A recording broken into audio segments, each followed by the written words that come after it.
மின்சாரம் மற்றும் போக்குவரத்து துறை அமைச்சர் சிவசங்கர் சற்று முன் செய்தியாளர்களை சந்தித்தார். அதனை பார்க்கலாம். கோடை காலத்திலே மின்தடை ஏற்படக்கூடிய வாய்ப்புகள் அதிகம்.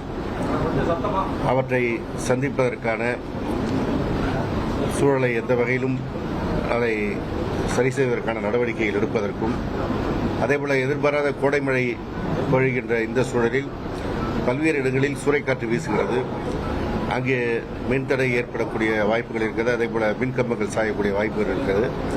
அவற்றையும் எதிர்கொள்வதற்கு எந்த நேரத்திலும் தயாராக இருப்பதற்கும் இந்த ஆலோசனைக் கூட்டத்தில் ஆலோசனைகள் மேற்கொள்ளப்படுகிறது.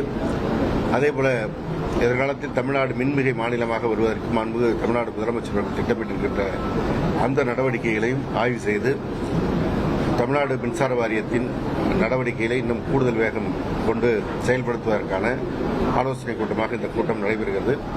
எனவே முதல் கூட்டம் என்ற வகையில் இன்றைக்கு இந்த நிறுவனத்தினுடைய செயல்பாடுகள், நடவடிக்கைகள் குறித்து மரியாதைக்குரிய மின்வாரிய தலைவர் அவர்கள் விளக்கியிருக்கிறார்கள்.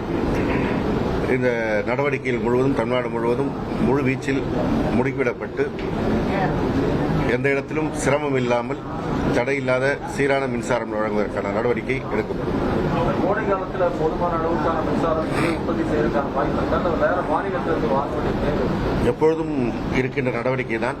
நம்முடைய மின் உற்பத்தி அல்லாமல் வெளியிலும் வாங்க வேண்டிய தேவை இருக்கிறது. தேவைக்கு ஏற்ப மக்களுக்கு வழங்குவதற்கான முழு நடவடிக்கை எடுக்கப்படும். குரலே டல்லா இருக்கு தெரிஞ்சது உங்களுக்கு இருக்கக்கூடிய சவால் ஏதாவது நினைக்கிறீங்களா? இல்லை, எல்லாருக்குமான சவால் தான் சந்திக்க வேண்டியது. போக்குவரத்து துறையும் நிறைய சவால் சிக்கல் நிறைந்த துறை தான். இதுலயும் நிறைய தொழிலாளர் போராட்டம், தொழிற்சங்க போராட்டம்லாம் இருக்கு. மற்றும் ஒரு சிக்கல் நிறைந்த ஒரு துறை. மாண்புமிகு முதலமைச்சர் அவருடைய வழிகாட்டுதல் படி, அவருடைய அறிவுரைப்படி எல்லாவற்றுக்குமான நடவடிக்கை எடுக்கும்.